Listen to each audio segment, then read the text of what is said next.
Good afternoon to all of those who are in the East Coast. Good morning to those in the Central and Pacific time zones. We have a fascinating speaker today. Together with Major General Nadav Padan, we have Arsen Ostrovsky, who's really a world-renowned civil rights attorney. And he's dealing with a number of issues, what we in the vernacular call lawfare, whether it's the Red Cross, ICC issues, United Nations issues. It's something that he's made a career of, and there's a coalition of attorneys across the globe that are dealing with this under Arsen's lead. He serves as the CEO of this group. But right now, in the context of this war, things are even more significant than ever. And he's a fascinating person, extremely articulate. And what I'd like to ask of each and every one of you, after you hear Arsen, those who couldn't listen live because it's the middle of the day, they'll be getting the email this evening. But please forward the email of Arsen speaking and of Major General Padan, forward that email to friends, to colleagues, because this is really an angle that we've never dealt with in the course of these briefings. It's the first time that we're delving into this issue. And without further ado, our special guest, Arsen Ostrovsky. Steve, thank you so much for that introduction, and indeed, first of all, for all the incredible work that FIDF is doing, because we are in for a long battle, and we will need all the support we can get, both for our soldiers on the ground here and for Israel in the United States as well. So all the work that you guys are doing, it's certainly felt. It's deeply appreciated, and for that, we're certainly very grateful to see you as an indispensable, really, partner in the effort. As you said in the introduction, I'm a human rights lawyer. I have and continue to proudly serve my nation, our people. But you know what? I'm also a father of two young daughters, and the oldest of who is not yet 7, and who came to me the other night and said, "Abba, I had a bad dream."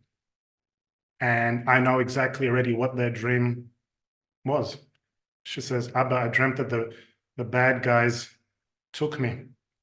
They took me to Gaza."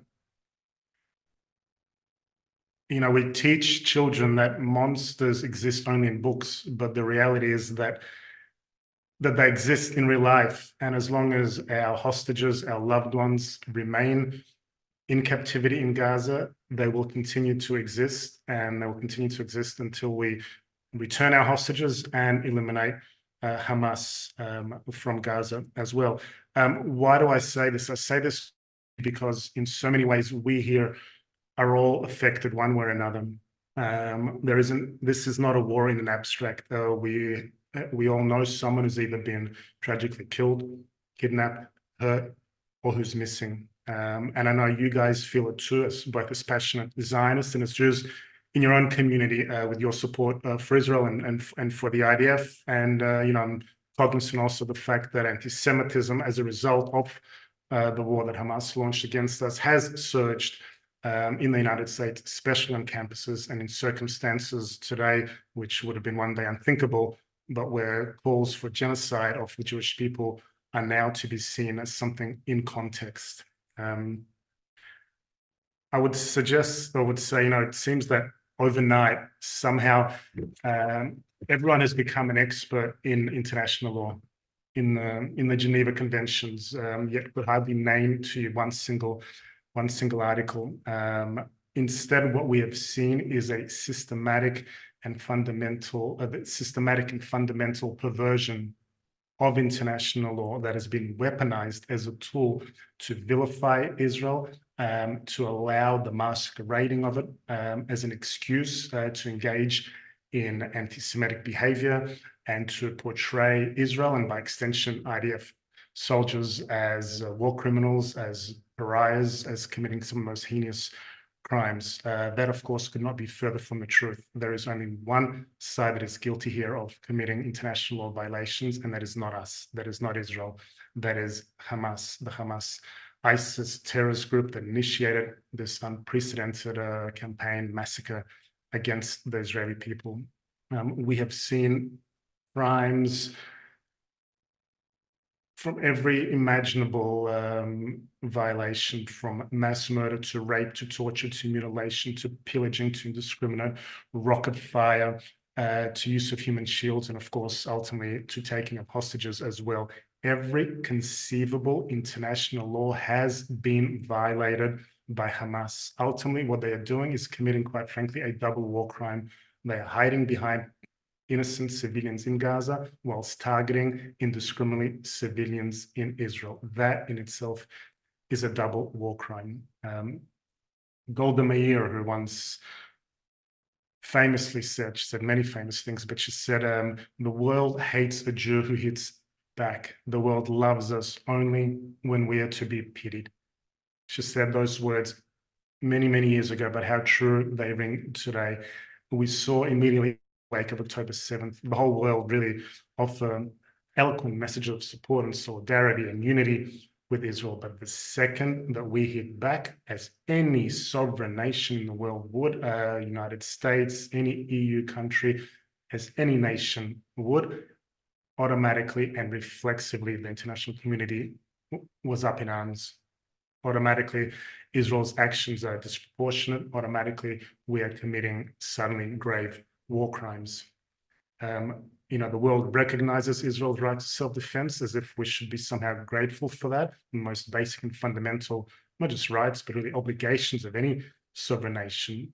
But then when we exercise that right, as I said, automatically there is outrage, but specifically with respect to this charge of disproportionality, which seemingly, each time we fight back, each time our soldiers risk their own lives in order to save not just our lives, but civilian Palestinian lives, the world is somehow outraged that we didn't just simply lay down our arms and surrender. But we have to also ask, what is proportionality? And I think first, and it's important because these issues directly affect soldiers, IDF soldiers on the ground in their operational capabilities and in terms of their strategies. And I'll touch upon that a little bit later on as well.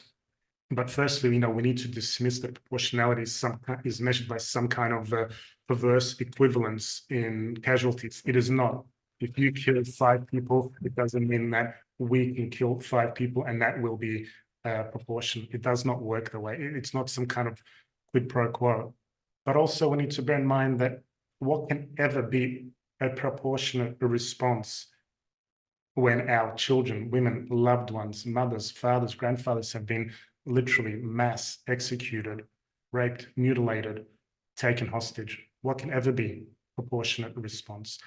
But under international law, it is a very defined concept, including under the Rome Statute, under the Geneva Conventions, under the additional protocols as well. And quite simply, the doctrine of proportionality requires that any anticipated loss of civilian life, that it must not exceed the potential military advantage to be gained from such a strike. It recognizes that in war, there will always be civilian casualties, and that is tragic.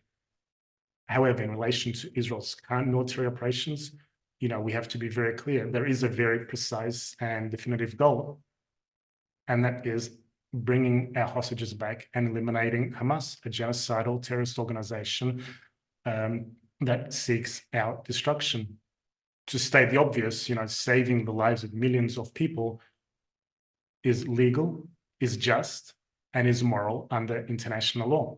Now, civilians will die, and that is tragedy. There will be collateral damage. That is a sad and tragic and inevitable outcome of war. However, whereas Israel does everything possible in order to mitigate civilian casualties, which no other army in the history of warfare, not the United States, not the UK, no army has ever gone to this kind of level of giving 2 weeks notice before you're about to hit a target, of making millions of phone calls, dropping leaflets, of creating safe passages. These are all now benchmarks in so many ways that Israel has put up for the rest of the world, including the US Army and others, to follow, a benchmark as to what a moral army of a democratic state, the kind of goals and standards you must set. Remember, in addition to all of that, we also have our lawyers and our military advocate general divisions that assess and determine every major strike like this, and in many cases will actually call them off, even though they are legitimate and legal operations, in order not to harm civilians. Whereas we know for a fact that Hamas has been using Palestinians as human shields, hiding behind civilian infrastructures. They have been shooting, in some cases, civilians trying to flee as well. So that's something that's important, that we understand that Israel's actions are entirely proportionate, and so far as there are civilian casualties, that is entirely the blame, in this case, of the Hamas, which puts them in harm's way. I wanted to touch also about hospitals, which is so important, and something that's been in the news so much. It's impossible not to look at images of hospitals, of these incubators, of babies and the wounded and the sick being unable to receive treatment. It's a sacrosanct principle under the Geneva Conventions that civilian sites such as hospitals receive special protection, special status, meaning they are not allowed to be targeted. However, international humanitarian law also has some element of pragmatism, meaning it does recognize that there are circumstances where that is inevitable, and specifically when hospitals become military operations, when they're used by terror groups like we've seen with Hamas, when they build tunnels underneath, when they hide weapons, ammunition in MRI machines, in incubators, in the NICU even, that the images of Hamas hiding weapons there. They're using these places in command and control structures as weapons depots. That turns them into legitimate military targets. As tragic as that is, it's impossible not to feel empathy, but also a sense of outrage that Hamas would so cynically and perversely turn hospitals into targets. Now, we have to remember also, this doesn't give Israel carte blanche, for example, to do as we want. And it's important also to recognize that Israel has not, there's this conception that almost as if Israel is shooting at hospitals or throwing bombs. We're not doing anything of the sort. On the contrary, we're putting our own soldiers' lives at risk by going physically into these hospitals in order to root out the individual Hamas terrorists, so as to not cause any unnecessary loss of civilian casualties. There's a couple of other things I did want to touch on as well in terms of humanitarian aid as well. What are the rules when it comes to things like water, electricity, food? Insofar as those elements are concerned, we have to remember that whilst, yes, there is a humanitarian situation in Gaza, but it's entirely the doing of Hamas. There is no requirement or obligation upon Israel in international law to provide humanitarian services, including supplies of food, water, and the like, to Gaza. However, we cannot prevent these services from entering, or these supplies from entering into Gaza, and nor can we institute a siege, which on itself is permissible under rules of war, but not if that is being used as a means to starve the local population. Now, we're either of those things. There are hundreds upon hundreds of humanitarian trucks coming to Gaza every day with supplies. We can be providing them more, were it not, quite frankly, and even as President Herzog said the other day, for the inefficiency of the United Nations mechanisms, which have to inspect these supplies as well. And also we need to bear in mind that Hamas continues to siphon humanitarian aid as well. And when it comes to things like electricity and fuel, the law there is quite different, precisely because electricity and fuel is used and weaponized by the enemy, by Hamas here, in order to power their tunnels, in order to provide fuel for rocket fire and for their command and control operations as well. So once again, Israel is not required to provide humanitarian aid, but we are doing everything possible in order to facilitate humanitarian aid. And insofar as the extent we are not, it is only with respect to fuel and electricity, although that we've started providing as well. But that, again, insofar as that is used by Hamas in order to power their weapons and command control mechanisms, for that we are not required to, nor do we. I'm mindful a bit of the time, so I wanted to really touch on another thing with respect to hostages, which is something that is so that is really so prevalent, that is overwhelming, that is impossible to neglect. It is everywhere. I live in Tel Aviv. My office and my home is near the hostage square. I walk past it every day. We see posters every day. All of us know someone. We see the images. It is impossible not to be moved, whether we're here in Israel or in America. But it is also infuriating. It is also outrageous. I don't have to tell you that the taking of hostages is a grave war crime under international law, under the Rome Statute, under the International Convention against the taking of hostages, and even when they are taken hostage. Remember also, these are not prisoners of war. These are not soldiers. These are civilians, mostly civilians in any case. They are hostages. And even when they are taken captive, they are still afforded rights, all of which are being neglected here, once again, by Hamas. And we know that Hamas is a ruthless terrorist organization, does not abide by any kind of rules, norms, Geneva Conventions, or the rules of war. However, that does not absolve the Red Cross from their duty, from their mandate. The International Committee of the Red Cross, their very mission is to provide humanitarian relief, aid, and assistance to hostages. In the 80+ days that our loved ones have been held captive in Gaza, the Red Cross has not seen a single hostage. They have not provided a single proof of life. They have even rejected the pleas of the families of Israeli hostages to provide medicine. Can you believe that? The families of the hostages have pleaded to the Red Cross, our loved ones need medicine, whether it's asthma, heart conditions. Can you find a way to provide that to them? The Red Cross refused. They refused to even take this medicine. And the most outrageous thing, there was an interview with the president of the Red Cross just a few days ago, where she complained, in essence, by saying that their ability to function is constrained insofar as the parties can reach agreements on certain functions that allow them or can allow them to visit hostages and so on. But she then said that if only Israel were to meet some of the demands of Hamas, it would free up and make our ability for us to function easier.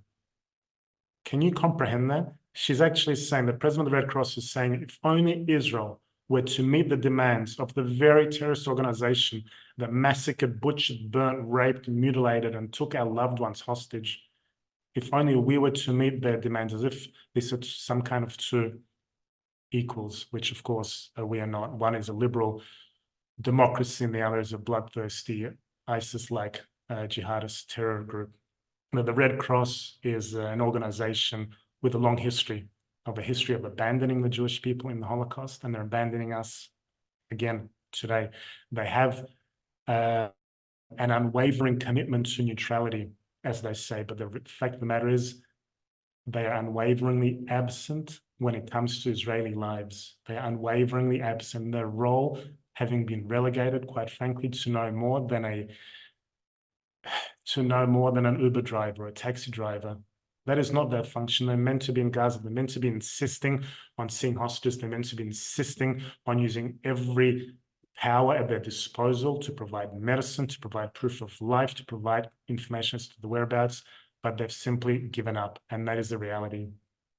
But, I have to tell you that, it doesn't mean that we are powerless, and especially in the United States. The US is the primary funder of the Red Cross in 2022, having provided some, I believe, almost $700 million in funding. Perhaps Congress, and not just Congress, all those that do provide funding to the Red Cross, ought to be asking some questions, ought to be asking, where was the Red Cross the last 80 days? Why have they not seen a single hostage, provided any proof of life, or delivered any medicine? Or for that matter, where was the Red Cross when Hamas terrorists used Shifa Hospital and all these other hospitals in Gaza as their terrorist bases? It cannot be that they operated these bases right under their noses and the Red Cross did nothing. So these are a lot of questions that need to be asked. At the end of the day, I think so much of, and I hope gave a bit of a glimpse, and I'm happy to take questions on this afterwards as well, is relevant to the soldiers, because Israel and by extension the IDF are already being framed as war criminals, guilty before any charges have been laid, that we're some kind of pariah, that we're acting disproportionately, that we're intentionally targeting civilians. This all directly affects soldiers' capabilities, operational actions on the ground. There are already lists that have been drawn up including of the 40 most senior IDF soldiers for possible war crimes actions. The International Criminal Court is already investigating the case of Israel and Palestine, so to speak. The ICC prosecutor, Karim Khan, was in Israel, I think only a few weeks ago. It is inevitable that the ICC will investigate this case, and they will investigate the actions of our soldiers, actions of war crimes, actions of disproportionality, actions of targeting civilians. NGOs in Europe and elsewhere around the world in friendly jurisdiction can launch private war claims. That will be a threat to our soldiers. We've already seen these kinds of actions with respect to people like former IDF Chief of Staff Bogi Ya'alon, Doron Olmog, and others. There may be international tribunals, such as the one we had with Yugoslavia, that may be framed against the IDF, and of course diplomatic action as well. But we need to be vigilant. We need to use every tool, every resource at our disposal to defend, not only defend the state of Israel and the IDF soldiers in the press, in the media, on campuses, in Congress, where we're talking about everything from aid to IDF, to Israel, to calls for ceasefires and so on. But we are in for the long haul, and this is something that we cannot do alone. We need your support. We need FIDF with us every step of the way, and I know we can rely and we can count on that. With that, perhaps Steve, I might end my remarks. I fear if I did go a little bit too far, I do apologize. But I did want to, with your permission, end with a very short clip. I hope it works. It is a clip of Shaul Greenlick, an IDF soldier who sadly fell in battle just yesterday. He was buried today. He's from Renana. A few weeks ago, he was able to come home from the front to visit his family. This is a clip. I'd like you to look at it and bear with me for just another minute, if that works. Thank you very much for sharing this.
The woman hugging him in that image is his mother, as if she knew, as if that mother's intuition.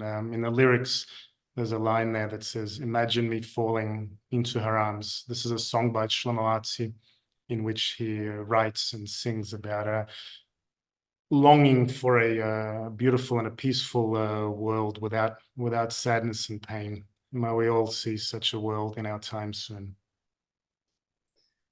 Thank you, Arsen. Particularly, thank you for the insights into what's happening with the International Red Cross the insights in terms of what we could be looking at with the ICC, with other bodies. And you're in a very, very challenging place. But we know not only you, but there's a team of attorneys out there that stand for true justice, that stand for morality. And in a world which is unfortunately a very immoral world, we're honored to be associated with you and what you stand for. And thank you for sharing time with our participants, with our community. We're very grateful. Thank you. Appreciate that so much. Thank you. Thank you. At this time, we're going to be turning to Major General Nadav Padan for an update and an analysis on what's happening both on the southern front and the northern front. Major General Padan. Yeah, I'll connect to the first part of this briefing and say that there is no true justice. True justice there is only under God. There is strategic goal and means, and if we wish for the Red Cross or the UN or somebody else to rescue us or to win the war for us, we'll lose it. It's on our shoulder, on the shoulder of Israel and the shoulder of the Jewish people to win this war. We should fight all those platforms and all those organizations as part of the war and convince everyone that we are doing the right thing to extend our ability to operate and so far and so on. But don't, expect the Red Cross to support us. They won't. The new woman that is sent to Gaza to coordinate the UN work in Gaza, she is married to one of the members of Arafat leadership. She was against Israel by all means all over the years. She could not be neutral, as the Red Cross tried to convince everybody that they are. But let's go to the arena that we're dealing with, and I'll very briefly try to explain what's going on in each arena. I'll start with Iran, that actually changed its declaration over the last 24 hours after the assassination of Raza Mousawi in Syria. They were quite embarrassed, and they declared that the October 7 attack were a revenge against the elimination of Mousawi at the time. That didn't been coordinated with the Hamas. Hamas went against it and they withdrew from this declaration. But it means that if Iran so far said that they're supporting the right of the Palestinian people for freedom, now they're saying or declaring by all means that they are part of the war, which is a change. The other thing that changed is what happened in the south with the Houthis. I don't know if you saw the declaration of the Houthis today. They tried to convince the coalition that worked with the US or under the umbrella of the US to keep the sea open and the Red and the Suez Gulf open, and ask them to withdraw from the coalition and let them win the US by themselves. The Houthis gonna win the US by themselves. By the way, the same day, American battleship tackled down 12 drones, 2 rockets, and 3 missiles, which means there is war there. It's not a game. And Israel tackled 2 drones on the way to Eilat the day before. So it's a war at the south as well. In Iraq and Syria, the militias are keeping the friction against the British and American bases. It happened a few hours ago and happened yesterday. And the US are start responding, not like the method that they used over the last 3 weeks. When I'm going down to Judea and Samaria, I mean, everybody thinks that Judea and Samaria is not part of the war, but if we take out everything that happens surround Israel and be focused on what happened during the last few weeks in Judea and Samaria, it's a war. It's a war in Jenin, and it's a war in Tulkarem. It's the first time we use jet in Jenin after years, I think since 2002. after 21 years. Yesterday we had friction, we fight in Tulkarem. There were 6 Palestinians that lost their life in those fights, terrorists that lost their life in this fight. Israel found ammunition and terrorist cells that were plans and were ready to launch a terror attack toward the center of Israel. If I go to the 2 main arenas, to Hezbollah and Gaza, so with Hezbollah, we're seeing, I mean, if you look at it from a bird's eye view, they keep the same level of friction if you count rocket, but they change the method. If at the beginning of the war, they tried to kill soldiers, nowadays that they understood that they can't. And at the same time, Israel killed over 120 terrorist members of Hezbollah. They start destroying buildings. We saw it at the kibbutzim along the border with Manara and Margaliot and other villages along the border, and we saw it today in Kiryat Shmona. The idea is to create damages, to destroy houses. If Manara want to go back to their houses tomorrow after we win the war in the north, it will take few months to rebuild and recover from the damages that Hezbollah created over the last 2 weeks, specifically, especially. I'm going down to the south. At the south, we spoke about it at the last brief. IDF spread its effort to 4 heads. One head continued to clean up the north part of Gaza Strip. We're still fighting in Daraj and Tufah. It's the last 2 neighborhoods of the north part of Gaza Strip. And there is another operation that run around Khan Yunis, another operation that run at what we call the camp at the center of Gaza Strip, Deir el-Balach, Burej, and so far, and etc. And another operation close to the city of Rafah. We didn't get into the border between Egypt and Gaza Strip, but we're fighting close to the Hania airport and the east side of Rafah. During the maneuver, we're learning, we're changing our method. The way we're fighting at the north are different. Although even at the north, we changed the method over the days, learn and change our tactics. If at the north we went neighborhood after neighborhood after neighborhood and clean line after line the north part of Gaza Strip, in Khan Yunis we're launching different kind of method. We surrounded Khan Yunis and then penetrate directly to the center of gravity of the city, and from there we start to clean out the street. At the camp, at the refugee camp at the center of Gaza Strip, we also surrounded the refugee camp, and then we start to cut all the subterranean and the tunnels under the ground, and by that close or block the ability of the terrorists to run away. And we're starting getting in and close the ring that's surrounding the camp, line after line of buildings. So we are changing and learning and developing during the war. That's lead me to the last 2 lines, which is kind of coordination of expectation. Because a lot of people ask me about when we can declare that we win the war or how it's going to look like. So it's not a binary kind of war. It haven't been since a binary war since I would say the war in Iraq.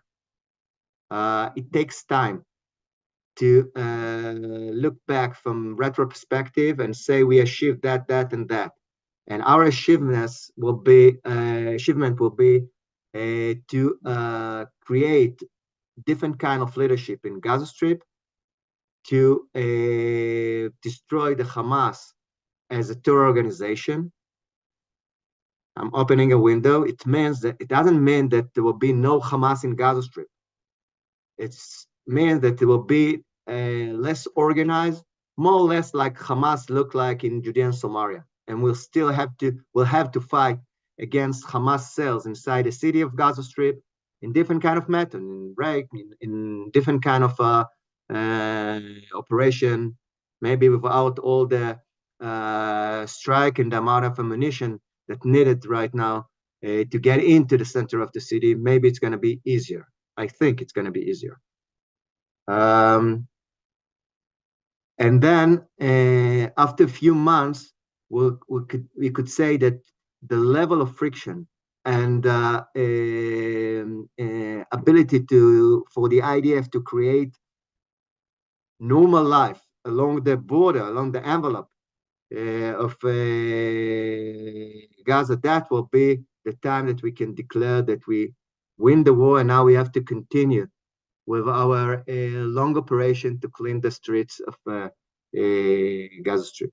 If I said earlier that if you look at if you count rocket at the north border, you can see kind of a steady state situation. Every day, more or less the same. There is the same number of rocket.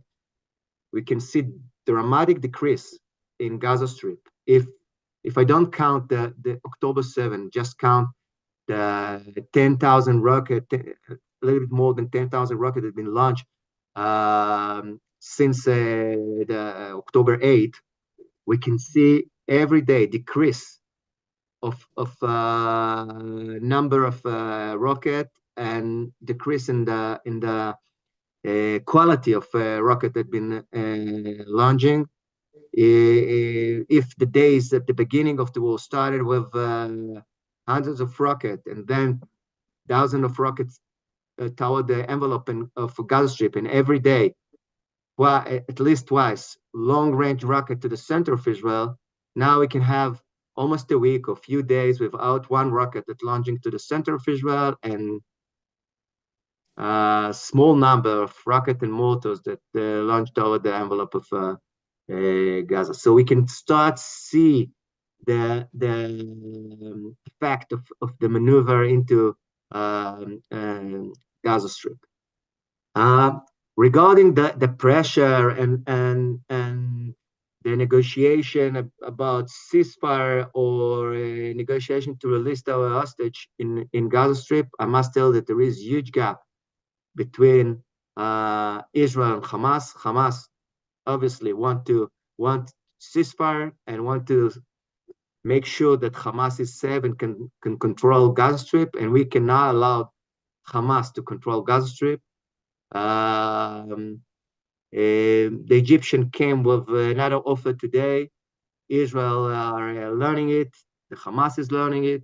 I think that the Hamas start to understand that they have no other option, and we'll see where it's going to take us. It could take us to two different directions. One is that Hamas will decide to save itself, get out of Gaza, and wait for the right time to come back, or to decide to fight till then. The last thing I want to say is regarding our vis-a-vis our support to the soldier. I must tell you, I'm getting hundreds of videos and letter and requests from you and others that want to support the soldier, or good people that want to support the soldier. And we all deal with authentic requests of soldier. Some of the soldiers are lone soldiers, sons of a few of you, and some of them are friends of friends, and some of them reach to former Israelis that lives here at the U.S. We are checking very seriously every video. We have continued discussion with the leadership of the IDF. Friends of the IDF are not trying to tell the IDF what it's need. We're trying to coordinate our work with the leadership of the IDF, ask for their need, and support immediately every request of the IDF. Since the beginning of the war, it took us no longer than 24 hours to respond to every request of the IDF, and we're trying to do the right thing, to touch the center of gravity, the thing that really needed to be touched to allow the commanders and the soldier of the IDF to win this war. support them spiritually, release the time for the commander to be focused on what they have to be focused. I must tell you that most of the soldiers are not, or almost 100% of the soldiers have the equipment that the IDF planned them to have it. There is gap here and gap there. The IDF know it and close it. For example, just to give you a flavor, there is a lot of videos and a lot of requests about helmets. At the storages of the IDF, there is over 10,000 new tactical helmets that came from Canada, by the way. And the IDF are not released it that easy. Not because every soldier wants a tactical helmet means that they'll get tactical helmet.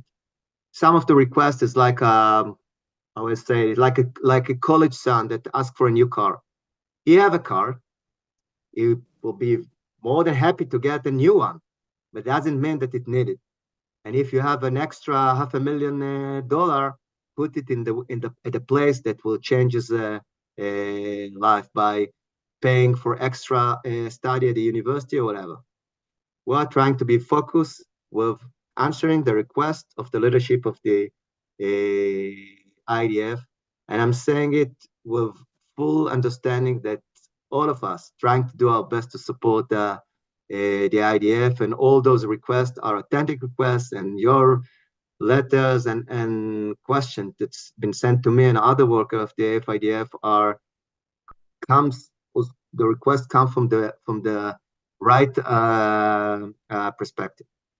But trust that we are doing daily coordination with the IDF and support the right thing that needed to support in the IDF. So thank you for all your support, and you can see whatever we are doing at the website, and we're about to deal with another huge project that support counter PTSD.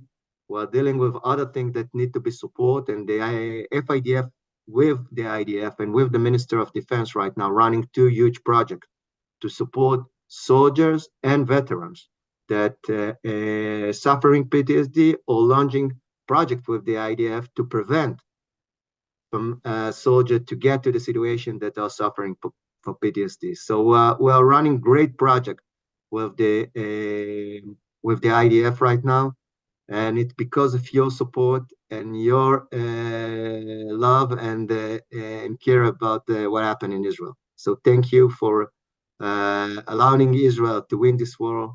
Winning this war, it's mean winning the future of the Jewish people. Thank you. Thank you, Major General Padan.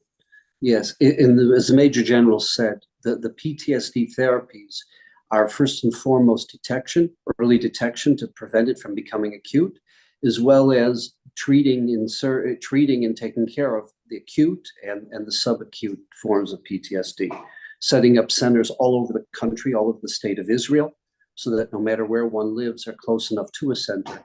That's something we'll be giving you further details on, but this is a first priority of the Ministry of Defense and of the IDF.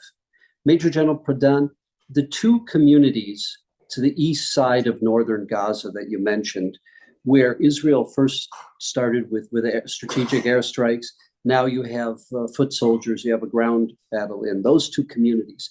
How do they compare and contrast in terms of Hamas centers to, let's say, Beit Hanun, some of the other suburbs of Gaza City?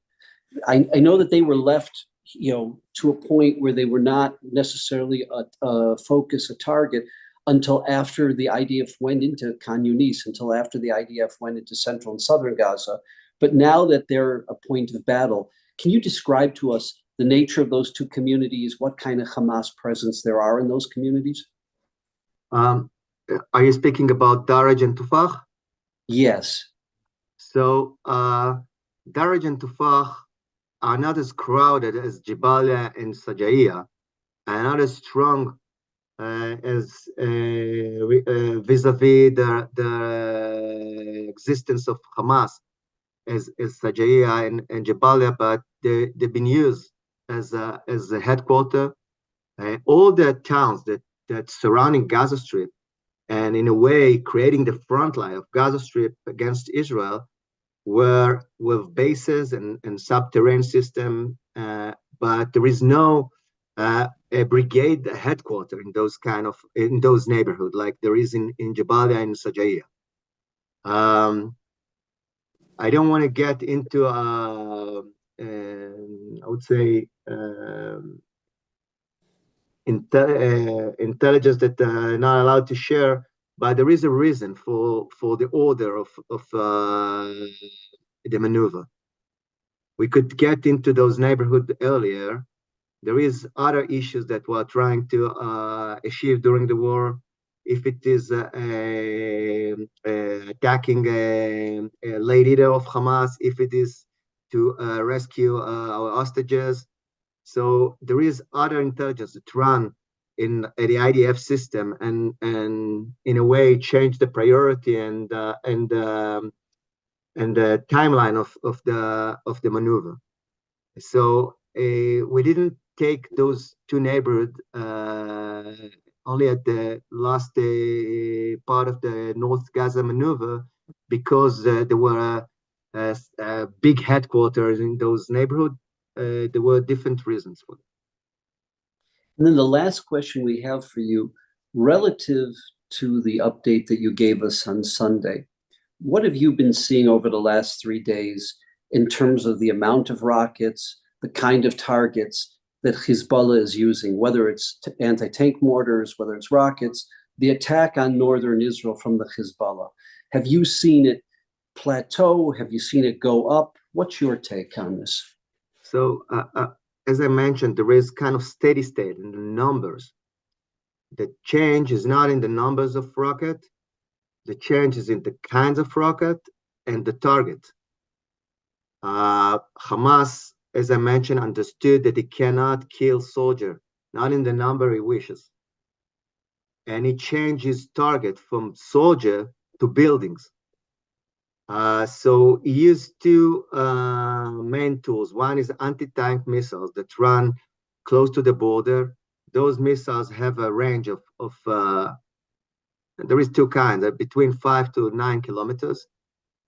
So it means like, let's say, 4 to 8 kilometers deep into the state of Israel. They can cover all the ring of settlement, kibbutzim, yeshuvim, moshavim along the border between Lebanon and Israel. That's one tool, and the other tool is the regular rocket. Today in Kiryat Shmona, it was regular rocket, Rad rocket. It hit the Kiryat Shmona. It was a pack of 11 rockets that 3 of them been tackled, 4 of them hit the city of Kiryat Shmona, and the other fell on outdoor close to the city. But the goal is definitely, as far as I understand it, to destroy buildings, to make damages. He knows that there is no one in Kiryat Shmona. The people of Kiryat Shmona have been evacuated weeks ago. So launching toward Kiryat Shmona have only one goal: to destroy, to create damages that will cost Israel a lot of money and will terrify the people from coming back to the city. Prevent them from coming back. Last question, and it's a very speculative question that I'm asking you. Where do you see in the next few weeks things going up north in terms of the Hezbollah threat? Because you'd mentioned to us, and it's in the news, that many of the Radvan now have gone north of the Litani River. Many of them have evacuated, many of the civilians have evacuated. But yet the anti-tank mortars, the rockets keep continuing. Do you have a sense of where you see this going in the next few weeks? I think that Israel have no other option but make sure that Hezbollah special forces, or Duan, will move north to Litani River. We cannot accept those kind of terrorists living along the border, aiming to launch strike like we faced on October 7th. When it comes to rocket, it doesn't matter. Litani is not changing much because the range of rocket of Hezbollah could cover all Israel, north or south to the Litani. the issue will be, let's say we achieve most of our goal at the south, and we're changing our focus from the south to the north. We'll have to do one of two things: to push Hezbollah, or to aim Hezbollah that was about to launch a huge attack, and force them to accept the diplomatic offer that the US and others put on the table at the very beginning of this war, for Hezbollah to accept in a way 1701 plus inspection and Shaba farm and close to the shore, or to push Hezbollah by force. From the perspective of the IDF should, and as far as I know, are getting ready to push Hezbollah by force. And then there will be a question. Let's say we'll get to ceasefire in Gaza Strip, and now we are starting a war at the north. Are Hamas are obligated to launch rocket like Hamas were obligated to launch rocket when we maneuver into Gaza Strip? If this agreement between those two terror organizations have those kind of obligations, do Hezbollah and Hamas understand that the South suffer enough, and Hamas cannot take part of this war anymore? That's one question. The other question will be, what's going to happen with the Iranian? What kind of involvement there'll be with the Iranian? Not with proxies, not with Shia militia in Syria or in Iraq or with the Houthis in Yemen, but directly from Iran. And I'm not speaking about launching another cyber attack. I'm speaking about getting involved by all means. So there is a few questions here. The dilemma of the leadership in the IDF and in Israel are quite complicated, and it's a system that built from a lot of components, that each component is a system by itself. It's system of system. We have the system of Hezbollah, the system of the Shia in Syria and the axis of evil, with the Shia of the Palestinian system, Judea and Samaria and Gaza Strip, and the connection between all those seven arenas, which is a quite complicated decision. So for all the people that shout, how come we don't open a war at the north yesterday, tomorrow? We have to look at the strategic picture and make the right decision. At the south, we didn't plan it. We've been forced after the strike of October 7th to get into this war with a lot of gap when it comes to strategic planning. We all speak right now about what's going to be the end state. Before we are doing the next step, we have to make sure that strategically we plan it from bottom to top. And there is a lot of question right now. But, you know, from my opinion, and from most of the people in Israel opinion, definitely the people that lives along the border between Israel and Lebanon, we cannot accept the existence of Radwan forces, which is the equivalent to Nukhba of Hamas along the border with Israel. And you've mentioned that there's 5,000 Radwan forces. Yep. Okay. Thank you. Thank you for sharing that with us. We'll be back on Sunday with Major General Padan and as well with a guest speaker. Sunday, 12 p.m. Eastern Time, 9 a.m. Pacific Time. Those who can't hear it live, we'll be sending an email to everyone, as we'll be sending an email of this presentation. Major General Padan, thank you. And a very thank you on behalf of all of us from the FIDF family to Arsen Ostrovsky. Wishing everyone a good day, praying for our soldiers in Israel and praying for the peace of Israel. Thank you.